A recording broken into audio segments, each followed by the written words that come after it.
Pat's Taps at Catfish Johnny's. Pat's Taps is Lake Pennsauken's newest tap room, offering 14 rotating craft beers on tap. We also offer bottled domestic beers, seltzers, ciders, and wine, as well as a variety of appetizers and pub. Our family-friendly tap room is a great place to come hang out and enjoy some one-of-a-kind craft beer. You can find us on Facebook, Instagram, or the Untapped app.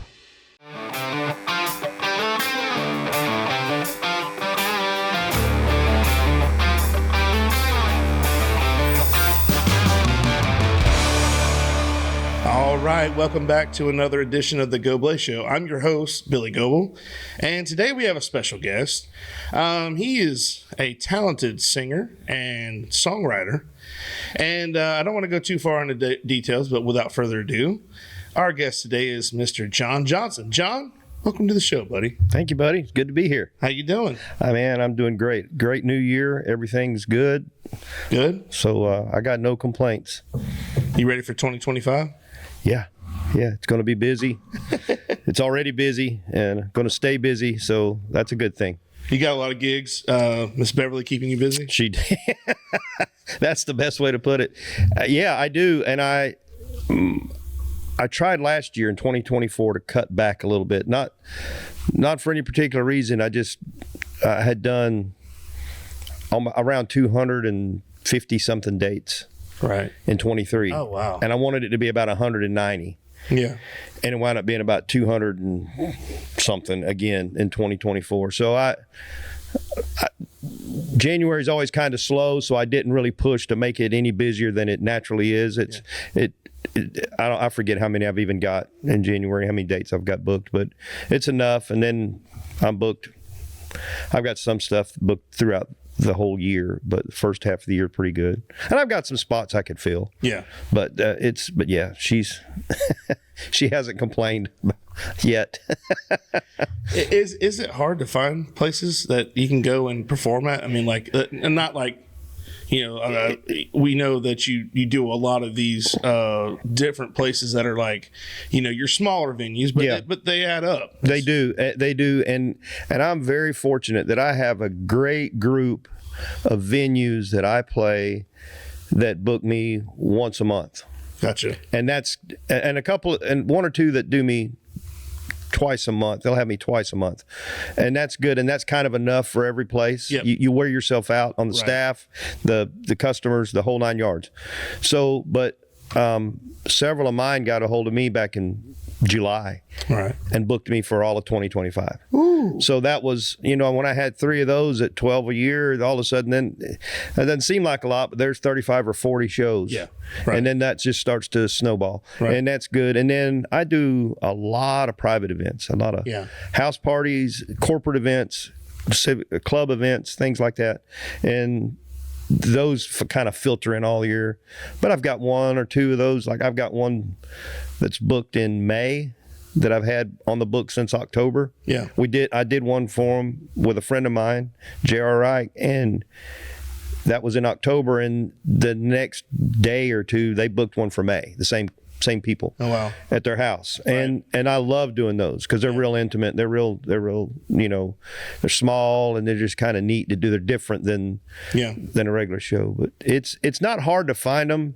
There's some places that I know I don't fit, and there's some places that just don't fit me. Mm-hmm. So it's not that I don't like them. I'll go there and eat and, whatever. Yeah. But I know what I do is not going to work there. So I don't really go after them. But for the most part, it's not hard to find them. Honestly, I'm very fortunate in the other aspect that most of them reach out to me. Mm-hmm. And that takes a lot of the pressure off of me. I don't have to go beat the bush. I don't have a booking agent going looking for that stuff for me. So I'm pretty fortunate in that aspect. Same here. I have to do the same thing. I feel your pain because I know how great it is to have a lot of things lined up for you, especially for the new year. You sleep better. Oh, yeah. You're not scrambling. You're not scrambling, and that as long as something doesn't go haywire, the bills are going to be paid. Absolutely. And that kind of thing. So it adds up. Well, luckily for me, this is just right now it's just something I do on the side, but I would love to one day have this as a. I don't know why you couldn't. You do a great job. Well, I appreciate that. You got this cool cave here. Yeah, the wife let me have that. You should sell tickets just for people to come take a tour, man. That would be. We could have a live all the sports memorabilia. Yeah, you have to have traffic directed and everything else. I will say, you hit on the fact that you do private parties too, and I just want to throw this in there because I have been to a private party where you were at, and you don't do. What I'm trying to say is, people think, well, if you do a private party, you're not going to be as good as you would be at a live as like at another place. Right. But I can honestly say that's not the truth. Thank you. You have been. I don't want to say you're the same, but you put the same energy out. I try to put at least the same energy out, and the show, you probably know it's a little different. It is. It's a little more intimate. It's a little more storytelling, maybe between the songs, a little more interaction just because it's a smaller crowd and more people are sitting and listening a lot of times. Right. And I tell people all the time, there's a driveway party, which is very similar to my club show, but restaurant, bar, lounge show. Yeah. I'm kind of background noise and I get it. But if you say I want to have a house party and set up in my living room, that's a totally different atmosphere, totally different show, usually a lot smaller crowd, and they're just different, so I try to encourage people to tell me what do you want, so you're also very flexible on songs and stuff that people have a like when you're out at just say, because I've only seen you out in public. Well, no, I lie. I haven't seen you just at Pat's Taps or Catfish Johnny's. I've seen you at the what's the place in Ocala off of 40 there that we went to? They used to do music, Locos. That's right, Locos. And then down in Brooksville one time. Oh yeah, that's right. The Monkey Bar or whatever it's called. Tap Room. That's right. And you were at the Monkey Bar once in Homosassa. I've seen you there. Yeah. That's right. See, you've been a lot. I guess I have. You're like a fan. My wife Nicole is a big fan of yours. I appreciate that. Yeah, she's even got the koozie. I mean, that's cool. That's cool. So, but it's good. It's good to have people that support you. I couldn't do what I do without it. Absolutely. Neither could I. Yeah. It doesn't happen. Yeah. I always end every show with a thanking for my sponsors and stuff, because without them years ago, I don't know why I think of this, but years ago, I found this old home video that we used to have. We used to play this. You remember back in the day when you were a kid, and you maybe not so much you, because you probably had better things to do. But when you had a home video, you'd watch that thing. I mean, it could be something you videoed for 10 minutes, and you'd watch it consistently. Yeah. Vacations, whatever. We were big into home videos. So my dad, of course, he's a character himself. He gave a tour of our house, and this is in 85, 86. And he was going out and about, and he's just it's just a bunch of nonsense. But one of the things that he said was he used to work at the sawmill in Terrytown. My grandfather built that, and he had this old brown Isuzu truck, and he's like, that's the truck over there, and without it I'd be bankrupt. And so I think of that every time. I think of, without our support and sponsors, I'd be bankrupt. Oh gosh, it would be definitely without. Oh gosh, yeah. I mean, I don't have sponsors per se except for Beverly. Yeah. And she definitely is, but I've had like when I was fishing the bass tournaments, I had sponsors. Yep. And I couldn't have done it without them. Yeah. I mean, when I was rodeoing, we didn't, and I didn't get to rodeo very long. One, I wasn't very good. The other one, I got broke in a hurry. I broke bones and broke my checkbook pretty quick. So, but yeah, that's the support like that. And people don't realize it's not easy for companies or organizations to do those things. Yeah. And when they do them, to guys like me and you, what that means to us. Yeah.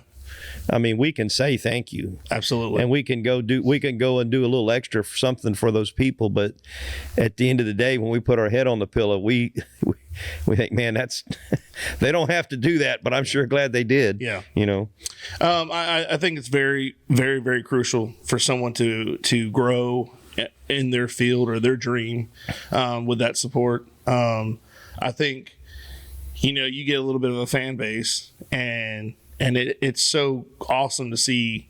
Even if you see the same people over and over again, you just go, man, without these guys too, you know, I don't have much there. It's so, when you talk about a fan base, it's so cool and so humbling for me at both of those at the same time to see the same people come out to, pick a percentage, we'll say 60% of your shows. Right. Because I play all over North Central Florida. Yep. So if I'm in Ocala, my Bushnell friends, man, if they drive to Ocala, it's not a road trip, but it's right.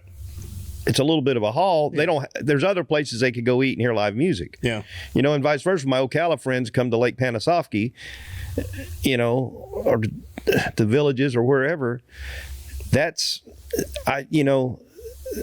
I can't tell that. I always thank them, but I can't tell them how much that really means, because that's one thing I try to impress on young artists when they're getting started in music is the people that come to see you, they could do anything else they wanted to with their time and money. Mm-hmm. It's theirs. Yep. And it's so precious. Yep. And when they come out and spend that time, because that time has a value to it. Absolutely. And when they come out and spend that time and that money, that you've got to give them something for that, because they're not going to ever get that back in return. Yeah. So you've got to give them something that they value when they're there, you know. And I think that's what I try to do. I hope I do. And it's, some people keep coming back. Some people I've never seen twice, but I do have a small core that keeps coming back. So that's good. I'm blessed with that. I'm happy with that. So, you've had success, and that's the most important thing is, everybody loves success. Yeah. And it's hard to. It beats failure. Oh, any day, man. I mean, it's so easy to accept. You know what I mean? Like people can't accept failure, but the success. Sometimes it makes us, it can humble you, or it can make you a little more big-headed than you want to be. Well, I would hope we learn from both. Yeah, I mean, and that's kind of what you're saying too. Right, and that's should learn what I mean by growth. Yeah, mm-hmm. Right.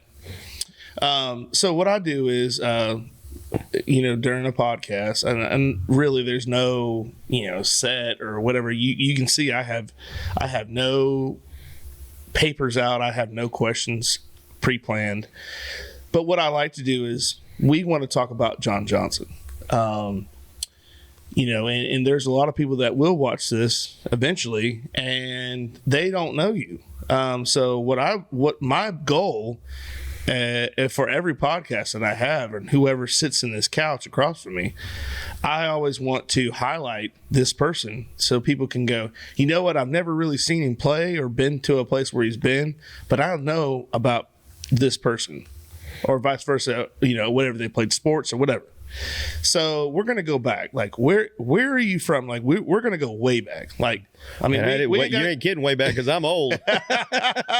Dust off the old dust cover there, and give me an idea of, like, when did you, because I always ask people that are athletes, I'm like, when did you fall in love with sports, or what was the first time that you can remember hearing music and going, you know what, I enjoy this, I think this could be something I would be good at in the long run, or was that even in the conversation? Well, the easy answer is I don't remember a time without music. Okay, in that's my a good life. answer. My dad was an amazing singer. Mm-hmm. I always say that my dad was Perry Como with a Southern accent. Gotcha. He had a smooth velvet voice with that Webster, Florida kick to it, and my mom played the piano, and they both loved music. And of course, I grew up as a child before cassettes. there was albums and 8-tracks. Right. And there was always music playing. And it was a lot of things from Elvis and Frank Sinatra to Buck Owens and Merle Haggard. And they were both fans of all of that. So I was exposed to a lot of music. And Dad was always whistling or singing a tune or humming. And Mom would occasionally sit down and play the piano.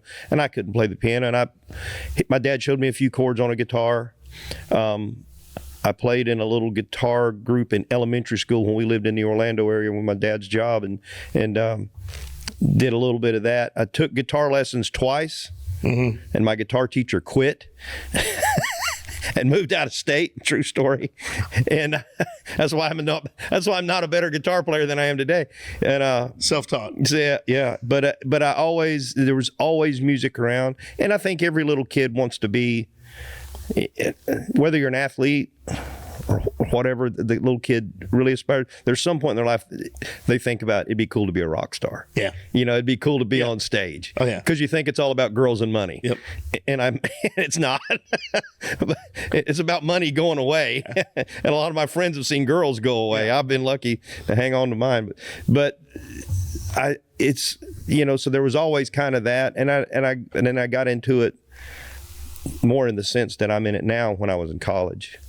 But yeah, growing up, there was just always music around. So I don't remember a time without music. So you didn't really get to hear that song, "A Showman's Life." That song hadn't been written. It hadn't been. No, it hadn't come out yet. That should have prepped you for all this. Yeah. That's a great song. Oh, it's a great song. I heard it just the other day. I pulled into the house, and it's one of those songs I sat there and listened to it before I got out of my truck. Now, which version do you like the best? Because I've heard only two versions, and it's the Willie Nelson and Gary Allen. Yeah. Or the George Strait.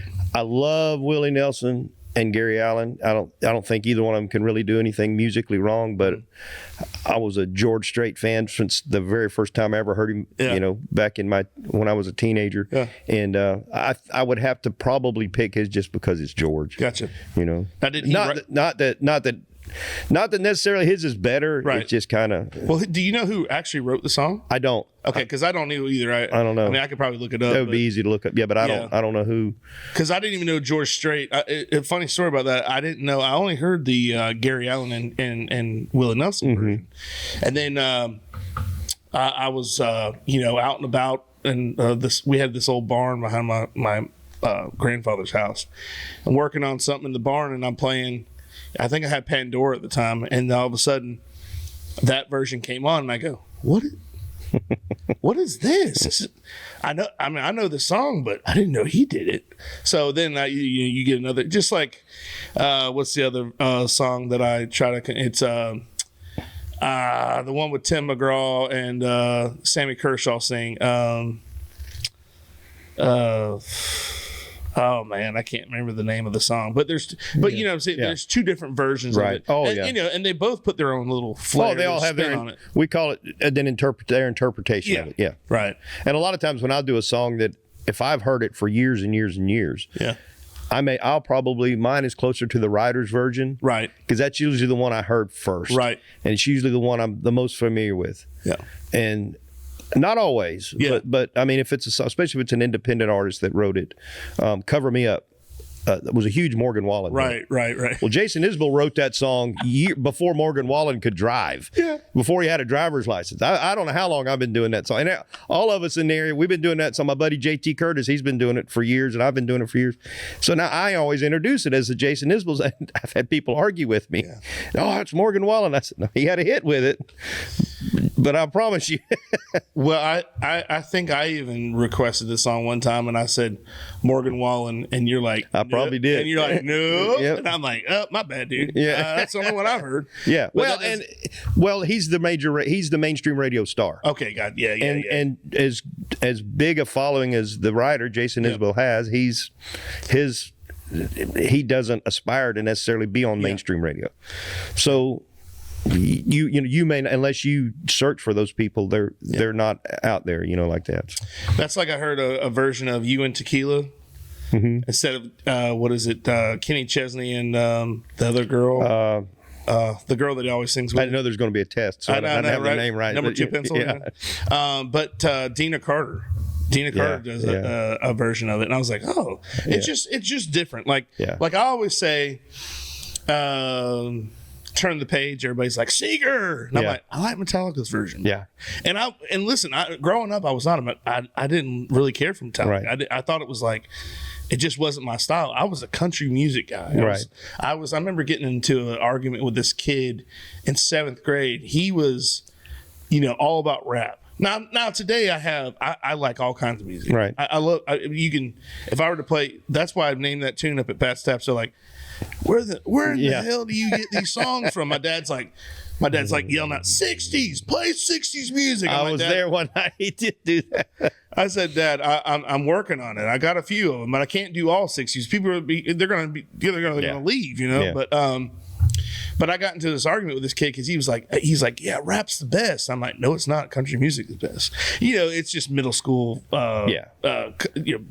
But it was funny, and it was just, I can't believe that was, how people do. They're so pro for something, and he was very, very. Listen, this is rap's the best. Now, the next year, I was like, yeah, I like rap now. I don't know why, but and he probably liked country music by then.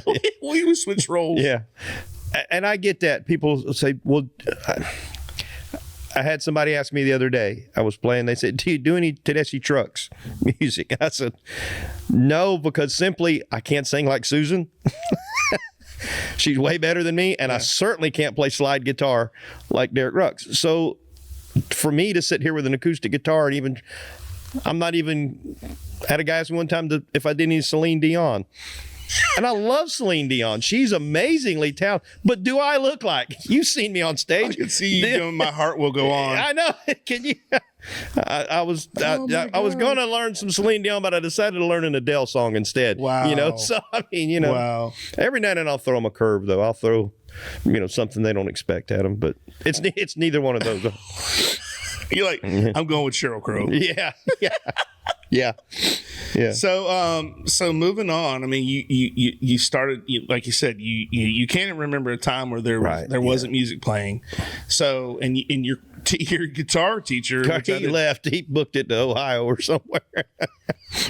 He said, "I'm moving north. I'm going north." He'd rather be cold than teach me how to play guitar. He said it'll be a cold day in Honolulu. Yeah. So when you moved on to that and you started playing, and how did you know that you were decent enough to be on a stage where people would listen to you? Well, I never really seriously considered doing anything on stage. I was a rodeo guy. I through middle school, high school, all I wanted to do was be a world champion bull rider. Yeah. That was I lived it. I breathed it. Eat, sleep, everything bull riding. Yeah. That was all I wanted to do. It affected my grades. The only reason I graduated was because you had to pass to ride high school rodeo. It was like football or baseball or basketball or volleyball or any of the other, even though it wasn't sanctioned by the school, you had to maintain a passing average in all classes to be able to participate. So that kept me from being a delinquent, and then when I got to college, I played around with my guitar a little bit, and knew a few chords and would always sing along with the radio. And I would think, boy, that'd be cool to, have girls screaming and all this, And my roommate in college, he's an amazing guitar player. His dad was Jerry Reed's guitar player. His dad and Jerry Reed grew up together. Oh, wow. And he was wanting to put a band together, and he heard me singing with the radio. And he said, man, you need to be singing on stage. And I was like, not going to happen, dude. I'm not singing in front of people. No way. He said, I'll never forget, he said, you can meet girls. and you're like, wait, what? Well, my response at the time was, I'm a bull rider. Yeah. Because I was going to college and riding college rodeo by then, and starting my professional rodeo career. College rodeo is not NCAA, so you can be professional and college at the same time. Okay. And so he said, if you're a bull rider that plays in a band, you can meet twice as many girls. Well, I graduated, but I barely graduated. So that economics made a lot of sense to an 18-year-old kid. Yeah. And so it just kind of grew from there to and I guess I never thought I'm better. I still don't think I'm better than this guy. I need to be the singer. Right. Or I'm really good. I just enjoy doing it, and people say, how much would you charge us to come do this? So it's kind of the way it happened the first few times. And I thought, well, I won't charge you anything. And then I realized people will pay you to do this. Yeah. And which I don't want to be rude. I don't want to turn down their money. Right. So, you know. Yeah. But it just kind of snowballed. And then I got bigger into it and did the the trying to be famous thing for a while. And that was really, I don't like fake, and I don't like games. Right. So that it was pretty evident early on that wasn't going to be probably a good direction for me, because I had too much Sumter County in me. Yeah. You know how we are. Yeah. We just don't shoot it straight. You tell us anything as long as it's the truth. Right. Right. I may be mad at you for an hour, but we're going to be tight again tomorrow. Yeah. But I don't like anything underhanded or and the music industry is just so it's so backwards is a nice way to put it without without the FCC coming down on both of us here.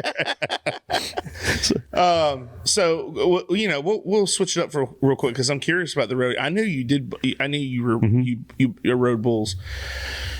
When did you decide that this is a good idea? Like I'm going to go. I don't know that you ever really think, boy, this is going to work out good. Watch this. Yeah. I weigh 130 pounds. I'm going to get on this 1,800 pound animal, and he's try to hold on with one hand and make sure he doesn't kill me. Yeah. We had a family friend from Tallahassee. He was way smarter than me, because he rode high school rodeo and then went to college and became a veterinarian. He lives in Colorado now, Chuck Woodall. And he had made the high school national or state finals. And we went to see him, and I was, I guess, I don't know, 12 or 13 years old, 11 years old. And we had, we were country, cows, horses, that was already used to that part of it. But getting to be around him, and he was like 4, 5, 6 years older than me. So he was kind of my, how when you're that age, there's always a guy that's your hero. And Chuck was my hero. Oh, yeah. He had Waylon Jennings albums and Willie Nelson albums. He loved that music that is still so important to me. And he was a bull rider, and the girls all thought Chuck was good looking and everything, and I was like, Chuck's the dude, man. Chuck's got it going on. I want to be like Chuck, But I just fell in love with it, and I think I did it as much to prove to people that always said, because I didn't come from a family of bull riders. Right. I mean, my great grandfather was a honest to God Florida cracker cowboy.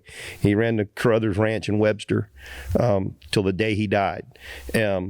And my grandfather, he was a cowboy. My dad could do all that stuff. So I was around that, but they were not bull riders. And it didn't make any sense to them either. And they were smart too. Yeah, they were smarter than me. But I always think, I always look back and think, maybe I did it just a little bit to say, I know it's different, but that's why I'm doing it, Yeah. And I was kind of decent at it. Yeah. And just kind of stuck with it. And it's a craving. It's like playing ball. You can't. Yeah. Once you get, can't turn it down. And I wasn't in middle school. I was one of the bigger kids. And then after the summer break, we all worked in watermelons. And then when we all got to ninth grade, they were 10 inches taller than me and weighed 50 pounds more than me. I was a lot better built to be a bull rider than I was a linebacker. Right. And I never could shoot a basketball, True. And I could catch a baseball, and throw one a mile. I had just had trouble hitting them with that piece of wood that they'd put, so, and I loved all those sports, but I was way better, and I had a way better chance of getting a scholarship or anything like that. Yeah. Sticking with rodeos, and I enjoyed it more. It was more individual. I didn't have to depend on anybody else. It was something if I succeeded, I did it. If I failed, it was on me. And like we talked about earlier, I had the opportunity to grow from either one of them. Whichever one happened, I could grow from either one of those. So, and I got bucked off a lot, so I got used to failure. Catfish Johnny's Restaurant, serving the Lake Peninsauken and surrounding areas since 1990. For the last 33 years, we have strived to serve great food at great prices and a friendly, casual atmosphere. If seafood isn't your thing, our burgers or wings are the best around. We have daily specials too. Check us out on Facebook or Instagram for more information. Duto Realty is a homegrown business with an eye for getting the job done right. From football games to Sunday school and everything in between, these ladies care about our community and the people in it. Helping buyers and sellers in all of Florida with all types of transactions, including residential, commercial, farm, or vacant land. They do it all. They even offer auction services and sellouts to always get the job done right. Promotional consideration paid for by the following. Travelin' Tom's Coffee Truck, the delicious mobile coffee truck that brings you the caffeination inspiration you need. We deliver signature coffee products like our Nitro Cold Brew and Caramel Frappe to any occasion or festivity. And for those who don't like coffee, we offer a variety of delicious hot chocolates, energy drinks, lemonades, and teas. That's Travelin' Tom's Coffee Truck. Whether your water is supplied by a public municipality or a private well, for residential or commercial use, Purified Water Services LLC has the solutions to provide you with simply clean water. We offer a complete line of professional water filtration equipment and accessories. Soft water makes a difference you can see and feel. Water heater and appliances last longer with less maintenance. Iron and H2S filters eliminate iron stains and offensive rotten egg odors and protects your water softener equipment from iron fouling. No matter what your problem is, Purified Water Services LLC has a solution. Contact Kenny Williams at 352-446-2709. Promotional consideration paid for by the following. Webster Ace Hardware and Farm Supply are generous sponsors for today's podcast. They have been a family-owned business for 27 years. This helpful hardware store sells items such as archery, Ariat clothing and boots, Wrangler jeans, case knives, Hammond's candies, and live fishing gear. They also have a full selection of hardware, RV supply, propane, Ben Moore, Royal & Clark, and Kingston paints. You need a barn or fencing job done? Custom barn kits and roofing metal are provided at your local Ace Hardware store. What about a new grill for the yard?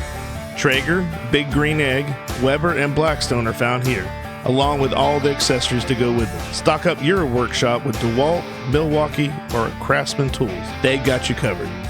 Remember to go to ace.com to shop their entire line to have items shipped directly to the store. Well, what's the key? What's the trick to riding a bull? I mean, what's the trick? What do you got to do to make yourself last longer than 8 seconds? The biggest, it's so much of it is mental. If you have the very basic physical things that you have to do down, that you have to learn, the hardest part of it is mental, because your mind automatically doesn't it doesn't want to tell you should be able to do, you know what I mean? Yeah. There's nowhere like you said a while ago, where do you pick, where you think this is a good idea, you know, this is going to work. Let me show you how this is, you know, hold my beer, watch this. But the mental aspect, and that's the biggest thing. Yeah. And I think that's with anything in life. You know, when you decide to start doing this, you've got to be confident. Yeah. You know, when I decided to go back into music full time, I tell everybody says, well, what's your plan B? I don't have one. Yeah. Plan B indicates that there's going to be a failure. Yeah. This is not only is this going to work, it's got to work. Yep. You know, Beverly probably had a couple of plan Bs, you know, for me, but the mental aspect to rodeo is the key thing. It doesn't matter if it's bull riding or calf roping, barrel racing, any of them. You've got to believe you're going to win every time you go out. It's all too dangerous if you don't. If you're not 200% sold, if you're not all in, you know, it's nothing about it's going to go well. Yeah, I can't imagine that particular sport being like halfway committed. Nah, like it's too dangerous. You can't. Yeah. And when I finally got where I quit, that was one of the reasons. I really didn't have any injuries that made me. I mean, I had injuries. It's not if you're going to get hurt. It's when and how bad. When. Yeah, and I had it, but none of them made me get out of riding bulls. Yeah. Birthday candles to a certain extent, but the other one, I just wasn't as committed to it, and I knew that it was way too dangerous to be involved in it at any level. Yeah. If you weren't 100%, Did you was Lane Frost was he a hero of yours? Yeah, oh yeah, I knew Lane, and because he was a couple of years older than me, but you knew him. Oh yeah, okay, we had come up through. Of course, he was from Oklahoma, but when at college rodeo, high school national finals, college rodeos, and then as we both rode in the PRCA, and it was. And that's a perfect example. Even somebody that's how even somebody as committed as he was to it, to be committed enough to be a world champion. Yeah. Which is so hard, and then still have a tragedy happen. Right. I mean, so it's dangerous at best. Which is something he wasn't planning on at all, but he knew the risk. And he knew it. Like Dale Earnhardt in a race car, absolutely, Lane Frost on a bull. Yep. I mean, guys that careers are ruined in football because of a freak accidents hit. I mean, any sport. Well, anymore driving down the highway, but just any sport. Sure. I don't think anybody that really thinks about it and got it all together takes any of it for granted, because they shouldn't. I mean, you just can't anymore. Now one of my favorite movies, obviously of all time, is 8 Seconds, and it's still a great movie. I mean, it could have been better acting, just like Pure Country. Oh yeah, the acting could have been better, but it's a great movie because it paints the picture of his life. But since you knew Lane, did that movie do him justice? Yeah, I know you've seen it. It did. They took some poetic license with Tuff and Cody. Yeah. In the movie, they have Cody as a cowboy poet, and I love him. He can't read a poem very well, let alone write one. And so they did but they did a good job. It's a great story. Yeah. Oh yeah. I mean, it's a true story. Yeah. So I mean, they could only deviate from truth so much, and his family and his widow, and they had some input, and Tuff and Cody had some input, but they let them also have that poetic license, and that's what you got to do to make a movie. Anytime you hear about any true story, there's always something to it. But I think I always thought they did a really good job of kind of describing who Lane was, what he was about. His nickname was Bubblegum. So, I mean, that's how, gee golly, he kind of really was, He was sort of like a skinny Gomer Pyle in a lot of ways, okay. So, but they did a really good job, I thought, of telling that whole story, And it was a story about his life, and not just rodeo and everything, but it was, I always enjoyed the movie. I've watched it more than once, So. Oh yeah, I've seen it several times, but the reason why I ask you that is because, when Hollywood puts that spin on it. Like I remember one time I was watching Saving Private Ryan with my grandfather, who was in the Battle of the Bulge and the World War II stuff, and one of the scenes is the guy's chewing gum and he has a mirror and he puts the gum on the back of the mirror and puts it on his bayonet, and he's like looking around like around the corner. And I remember sitting with my grandfather going, and he goes, "Where the hell did he get gum at?"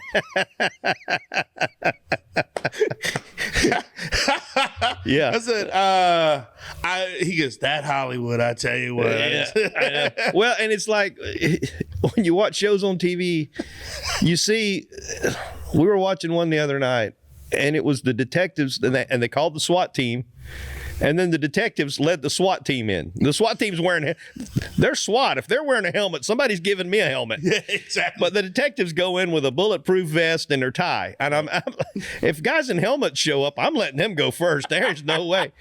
I'm not, you know what I mean? I'm not about to take the lead on that deal. Yeah. And but again, they took it. They're the star of the show. So for TV. Yeah. And my wife will be like, well, we knew it was him 30 minutes ago. I said, yeah, but I had to make an hour show. Yeah. So, I mean, anyway. Yeah, you can't have the extra running in first. I mean, that's one of the helmeted guys. That's right. Yeah. Have the star of the show. Yeah. Oh, that's funny. Yeah. I mean, you get scenarios like that. That's why I wanted to ask, because you'll have different stories and different opinions, and people say, no, that's not how it is. And,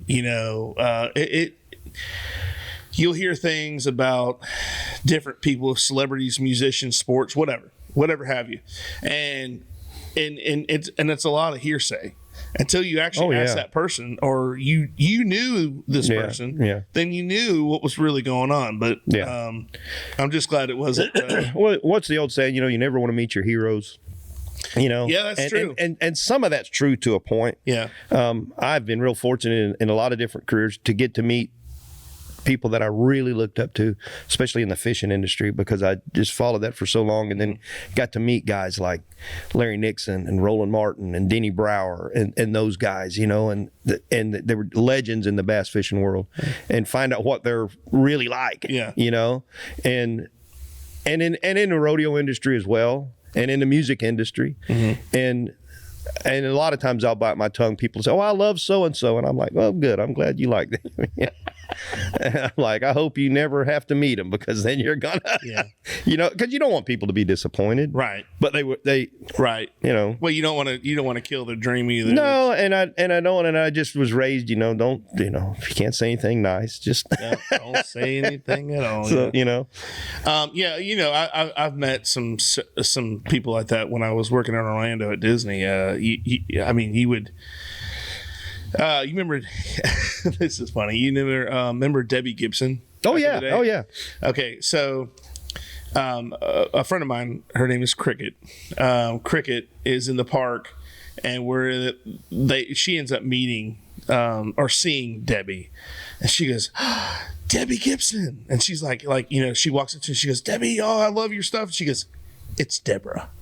Oh wow. she's like, well, yeah. Yeah. Just you just never know what people and Deborah or Debbie might have had a bad moment where she was vulnerable. Yeah. But that it not only made a story for someone that like later on, but that's something Cricket will never forget, because she's that's someone she listened to or whatever. Did maybe not now. Yeah, exactly. She kind of moved on from that, but it's amazing when people show their true colors and stuff like that. It's, you know what I mean? Well, and it's hard to be that person all the time. Right. And it's hard to be that person that's on stage. Yep.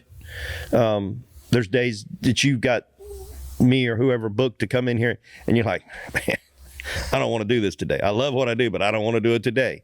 And honestly, there's times I'm driving to a gig thinking, well, if they called and canceled, I wouldn't be upset because it's 2:15. I won't be mad. I'll just turn around and go home. And usually you get there and you go through it and you're okay. Yeah. But you have to be. I still got to put the same effort in it. True. I still got, I still got to play all the songs, and I still got to, try. And it's funny you say that, because I'll give you another example of being at Disney. People would come in and constantly ask you the same question over and over. And, after about the 13th time you've answered the same question, you start to get a little upset. But what you don't realize is that people are not in a line going, all right, next. Yeah. Next, you ask him next. Now you go ask him next. They're totally different people from other parts of the world, and they're not listening to your conversation. So if they walk up and they say, excuse me, is this a ride? And you go, no, it's not a ride. This is where blah, blah, blah, blah, blah. And then the next person comes up, hey, is this a ride? No, you can't go, listen, this is not a ride. Yeah, get a megaphone and announce it. Right, you can't do that because it's not, you have to step back and take a moment to figure out, and put yourself in their perspective. If you're in a place that you're not really sure of or what's going on, I mean, and somebody yelled at you, you'd be like yeah. Well, I mean, we know how to get around here. Right. We turn at so-and-so's house, and I'm going to live across the street from somebody, and we can find each other. Right. But to somebody that's new to there, that doesn't make any sense to them. Yeah. And then by the time you're like, you don't know how to get here. Have you ever had somebody say, you don't know where that is? Or someone said something like, do you know these people? And I said, do you, I think it was the other day at work. Someone said, yeah, this certain person. And they go, you know him? And I go, no, I don't think I do. And they're like, you know him. You know him. I'm like, I don't think I do. And because it's one of those people that you have to, I said, maybe if I saw their face. No, you know this person. People will tell me all the time. I say, I met a guy that knows you the other day. I said, really? What was his name? Oh, I can't remember his name, but he was kind of a tall, short guy. And, short guy. And he drives a truck. Oh, him. Yeah. Oh, absolutely. Yeah. Gosh, I haven't seen him in forever. I don't know. Yeah. Well, I mean, and like I said, but it's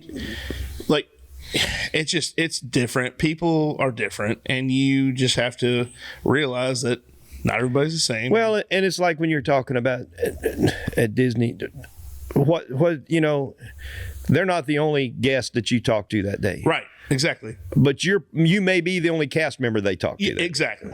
So the ratio's like that's what to your point. The ratio is right. It's way off. Is when I tell people when they'll come up and request a song and I just did it in the last set, but I'll do it at the end. Well, and I try to be nice about it because if they weren't there, they had no way of knowing. Right. Exactly. Now I'm not going to do it back to back. And I try to spread them out if that happens. Right. Depending on the size of their tip. No, I'm just kidding. That has everything to do with it. But I'm not going to do it the end of one set and the very beginning of another. I may spread. I'll spread them out. And a lot of times, I didn't know you do it. Well, don't worry about it. Just play. How about something? And they'll make another request, and that's fine. It's funny you say that about that because it reminds me of when we'll do Name That Tune at Pat's Taps, or we'll do trivia or bingo, and now half the time it's because they're not listening. But the other half, okay, so I'd say a third of it's they're not listening, a third of it's that they've been drinking, and a third of it is that either someone told them the wrong answer and they're looking for the right answer. So what I'll do is I always tell them when we go over stuff, I go, all right, look, if you need the song that was played number 12 and this table over here needs number 12, y'all need to listen together because I don't want you playing number 12 14 times. No, right. And sometimes these my regulars will be like number 13 and 10 minutes later number 13 I'm like and you've got so many numbers going on that you're like you play 13 they're like god dang it guys we already went over this one. They're all like look at the table I was like okay that's definitely the alcohol talking. Yeah and I get people and people pick on me. You pick on me, and I love it. I don't mind it because I know it's all in good fun. Yeah, they'll request an artist that they know I don't do, and my response is usually I only do music. We all know the artists that I play country music. Or just music in general. Yes, exactly. And but I did a lady not long ago. She said, "You have to admit that this artist." We'll leave unnamed is the best thing in music in the last 25 years. And I said, no, ma'am, I don't have to admit anything of the kind. But if you'll pick somebody else, maybe we'll get a little closer together. And she got so mad. She went to the manager, told the manager, said, the singer won't sing my song. And the manager's like, we don't tell our singers what to sing as long as, they're not singing something that's, out of line, kids here and everything. Said, we let them do their own show. Yeah. Well, I'm not coming back. Then I saw her there a month later. Yeah. So, exactly. It was kind of alcohol induced. That happens, so. It gives people a little more courage than they actually have. Gosh, they get brave. Courage. Oh, yeah, they're big shots then. You're talking about me giving you a hard time, and it's funny because people will do the same to me. And again, I have to remember. I'm like, It's all in good fun. Because after a while, if it's something that's consistently, I mean, there's people that are like, when they've had too much to drink and they're getting a little too loud, then that's when you go, all right, listen, hey, it's time to stop. Bring it down a little bit. Yeah. Pull back, hit the brakes. But it's like you said, it's all in good fun. I've even got hecklers that I'm like, oh, yes. But then again, I always tell them, I say, hey, look, keep it up. You know where the tip jar is. That's right. That's right. And there's an old singer's line that people request songs that we all hate to play. There's an actual list that we circulate. That we. But if you ask 10 of us, and said list 10 songs you hate to play, there's going to be, of those 10 people to list 10 songs, there's not going to be 100 songs. Yeah. There's going to be there's going to be about 8, And but a guy one time, he said they kept requesting the song and he said, "I'm sorry I couldn't hear you over my tip jar."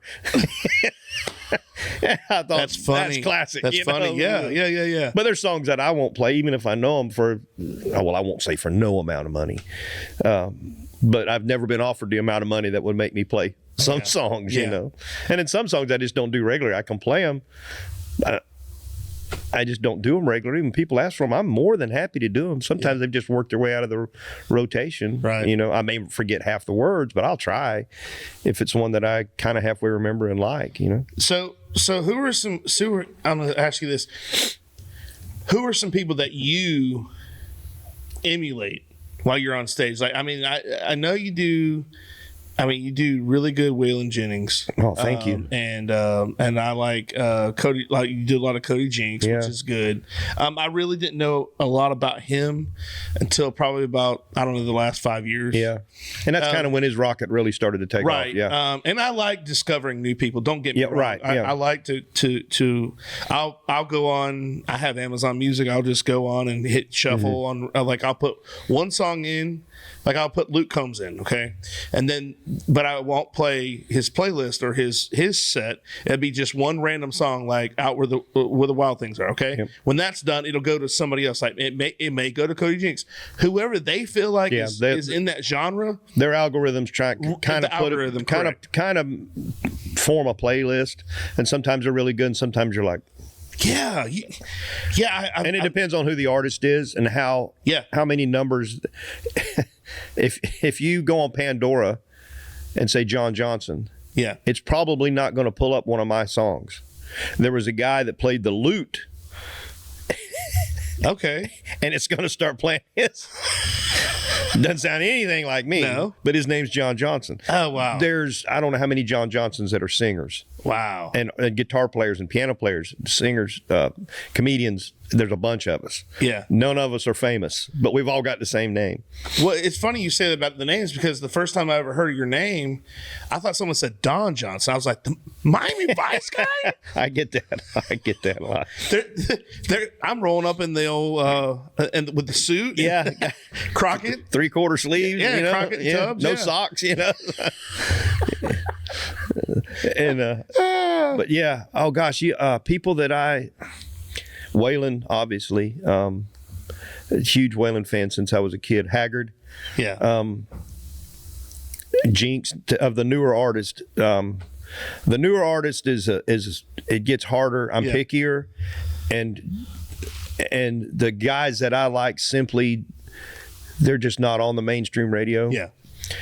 It's easier for people to find new artists today. You talk about, you listen, you go look for music, right? And it's easier for people to do that today with the streaming platforms and those type of things, because quite honestly, mainstream radio is going to force feed you the same 10 people. Mm-hmm. And if you don't know there's anything else, you think, well, that's the way that's the way it's supposed to sound.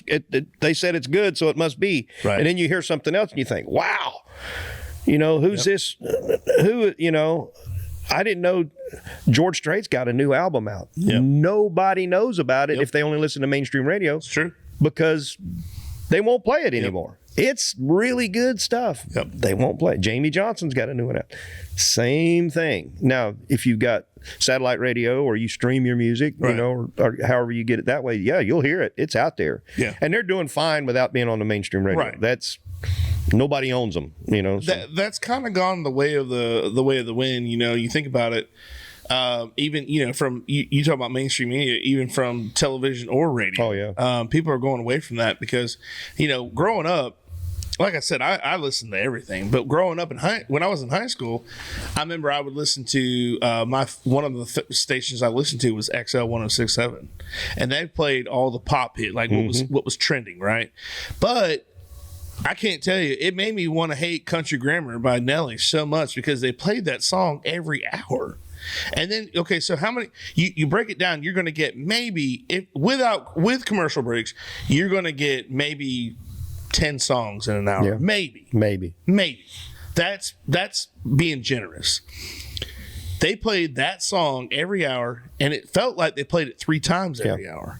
So that's one of the things I got away from. And then I started, you know, that was when I first got out of high school, it was all CDs. So I'm popping in CDs and making, you know, when you could burn your own CD. Burn your own. I was DJing myself in the car. We had mixtapes before I had a mixtape. You know, everybody would make, somebody had a stereo system you could record off of something, you know, and we'd make mixtapes or so-and-so's big brother or so-and-so's big sister or so-and-so's little sister, whatever, they got this, you know, and you'd have like a 5th generation mixtape. You know, but you didn't care. It was songs you liked, you know, and it's not a lot different than an iTunes or an Amazon Shuffle now. Yeah, no, it's not. It just, the sound quality's a lot better. Sound quality is so different, yeah. I remember growing up, and I was friends with Larry LaCroix, Little Larry. Yeah. And we go to his house, and he had a stereo that had the tape deck where you could take a blank tape and you played the tape, and then you could speed it up. So it copied it, but in like fast forward. Yeah. So I remember doing like, you know, Michael Jackson's Thriller album, just me, just making that sound like you're fast forward. Yeah, exactly. Instead of listening to the whole entire tape on one side, you flip it over and then you just keep going. But this is, I've never, do you talk about technology blowing somebody away? I was like, oh my gosh, we're living in the now, baby. This is great. What a great time to be alive. You know? Great time to be alive. We are back, baby. We are the generation. For me, it was VCRs. Yeah. For my, you know, because I'm just a few years older than you, but VCRs were. I always picked on my parents that we never had one, and I came home from college and they had a VCR. You waited till I left, but it was the old top load. Yeah, the remote had a wire, a cable that stretched across the living room. There was no wireless remote, you know, to fast forward or stop it or everything. And of course, the tapes were horrible, you know. But you know, we didn't have a Blockbuster in Wildwood. We had a video rental store, but it wasn't a Blockbuster. I don't know what it was, but that was the thing, man. That was. I was like, yeah, we got a microwave and a VCR. Well, speaking of rental systems like that. You know, it's crazy how, you know, that just kind of went away, you know, like that. But that was, you couldn't get a video on Friday night. No. Like, you know, like it was, I remember going there and you'd have they turned the tape sideways. When that's how you knew they were out. They had that tape sideways. They're like, didn't matter how many copies they had of it. It was, if it was a good one, it was 15 copies. They were out. I always like to say that I single-handedly took down, the Bushnell Movie Gallery because I didn't turn in Tango and Cash. I think I still have it somewhere. What was the movie Back to the Future? That movie had been out I don't know how many years before I ever got to see it. Oh, wow. Because I could never. I couldn't find it. Somebody always had it, you know. Yeah. I've still never seen E.T. Oh, for real? No, I've never seen it because every time we would go, somebody had it, and I finally got, I don't care. just you know. By the time I got to the age to like it or care, I don't care anymore. By the time I'm 30 years old now. You know. Drew Barrymore's 30 years old. I know. Yeah, she was a little kid. Now she's a grandma, you know. Dang, that's crazy. Yeah, I've still never seen. My wife and I were talking about that the other night. There were several movies that, of course, I I didn't watch a lot of movies if they weren't cowboy movies. If John Wayne was in it, I was good. I was, and I, of course, what I did, I was traveling a lot, with rodeo and music and things, and didn't get to see a lot of movies. But there were several, and E.T. was one of them. I've seen bits and pieces. I've seen little spurts here and there, but I've never sat down for the hour and a half, 2 hours, whatever it is, and watched. It's and I've been told that I don't have the patience for that movie anyway. No, what? It's just a weird movie. Because I mean, it was a weird one when I was a kid. Like it was almost scary because there was a lot of situations where that movie was in like the early 80s. I was born in 82, so by the time I got to watch it, it had been out for quite some time. But what I'm saying is, when you don't understand, it's like you watch it now and you're like, whatever. Just like Jaws. I've said Jaws before, but when that movie came out, oh my gosh. Oh, I was. When I was a kid, same way. Yeah. And songs are that way. Yeah. I'll hear what I call kids, and not just because they're 20 or 30 something, because we'll say they're under 18, teenagers, singing songs that were popular when I was their age, when I was a teenager, that I didn't understand what the song meant then. Yeah. Now I do. And I'm thinking, gosh, that kid probably shouldn't be singing that song. Even from back then, in the dark ages, it was not risque, but it had a meaning. Right. Conway Twitty, as much as Conway had songs that make me blush now at my, gosh. But to see a 16-year-old boy sing a Conway song, he probably needs to wait a few years to sing that song. Funny story about that, and this goes hand in hand. When my grandmother passed away, big Conway Twitty fan. We always knew that when growing up, but again, we never really paid attention to the lyrics or anything. Yeah. We just like, oh, there's a Conway song. Grandma's listening to Conway, and she passed away. And we were trying to get some music for the memorial, and so we're like, well, what better way to honor Grandma than Conway Twitty songs, right? So we start picking and listen to the lyrics. So my cousin Jennifer, she's like, all right, let's go through these, and she's like, I want to lay you down, slow hand, and she's like, tight fitting jeans. Yeah, she's like, Grandma.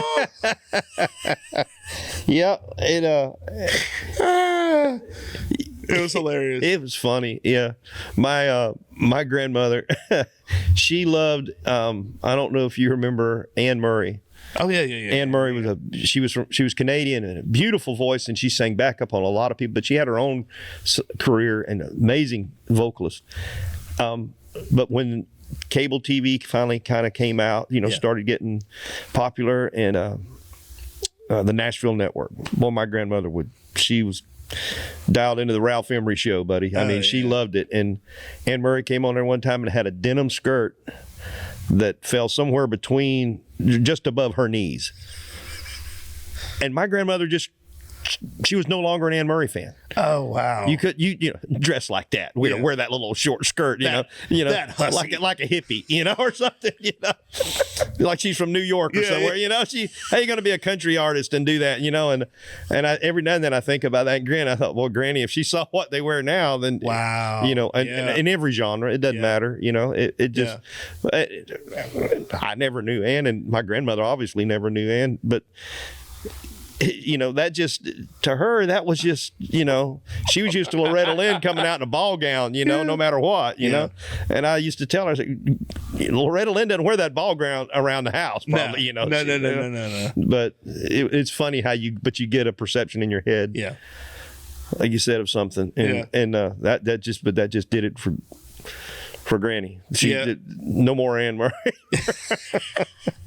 Hey, you were talking about fishing shows earlier. I remember this fishing show on TNN, and it had Jerry Reed on. Jerry Reed did he did the voiceover. So he's like, son. He did the famous son. He's a son, and it was two puppets. and it was a bigger guy, and like a skinnier guy, right? And it was it was a show. I can't remember what the name of it was. I'll have to look this up. But and there would be like a puppet, a fish puppet, and they're like trying to catch him. It'd be like a sideshow type deal. Yeah. And one time the guy says, "Welcome to so and so's fishing show," and the bigger guy goes, "Hey, how come your name goes first in the title?" And the other guy says, "Because I got the keys to the boat." And he goes, "All right." Just, I mean, like, little, but a lot of the fishing shows on there were, you had the Bill Dance and I can't think of the other guy's name I used to watch. But you think about, you watch something like that and you're like, that's a big misconception of fishing in reality. Yeah. Like that or hunting. You're like, I'm going to go out and it's going to take. You're like 30 minutes. I'll be back. Yeah. You want to bring a lunch? No, I'll be right back. I want to go. I'm going to be gone half an hour. Yeah, I'm going to go kill me an elk. I'll be right back. Yeah. And nobody told me I had to go 8 miles into the woods over rugged terrain. I'm going to be right back. That's hilarious. I had a guy tell me one time, he said, "I want to go fishing with you like you fish practicing for a tournament." And I said, "No, you don't." He said, "Oh, yes, I do." I said, "No, you don't." I said, "Because I'm leaving at daylight and I'm putting it on the trailer right after dark." Dang. Oh, and I said, pre-fishing for a tournament. Yeah. And he was like, "Well, what are you doing out there?" "Man, we're fishing. We're either going to a fishing spot or we're fishing." And I said, "I can tell you in about 15 minutes if that spot, And he went with me. Yeah. And I said, "When I tell you we're about to leave, you need to be putting your rod down, getting it strapped down, getting your life jacket on. Yeah. Because we're big 65 miles an hour across the lake." He's like, "Well, how can you tell?" I said, we just know, and he's like, "Okay." And he got back and he didn't fish the last 2 hours. He just sat there in the boat and he was spent, Yeah. And he told me when he got back to the truck, he said, "Man," he said, I had no idea. He said, "I thought you guys just came out here and rode around and you had beer parties and sat around eating peanut butter and cheese crackers." I said, "No." He said, "You don't even eat lunch." I said, No. I had an oatmeal pie and a Dr. Pepper. That would, Well, when you're doing something like that, and I've never really understood, when I was trying to figure out the reason why people pre-fish, because I'm like, don't the fish move? I mean, they will a lot. Yeah, exactly. So I'm like, but I get the reason why, especially if you've never been to that lake before. You're learning your way around, and you're trying to find a pattern more than a spot. You're trying to find, kind of what they're.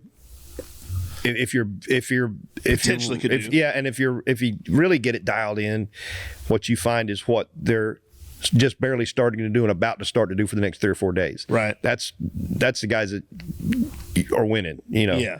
If they're doing it really good, but they've been doing it for 5 days, they're probably not going to do that the first 2. Yeah. Maybe the first day of the tournament. By the end of the weekend, they're not. They've moved. The fish have moved on to something else.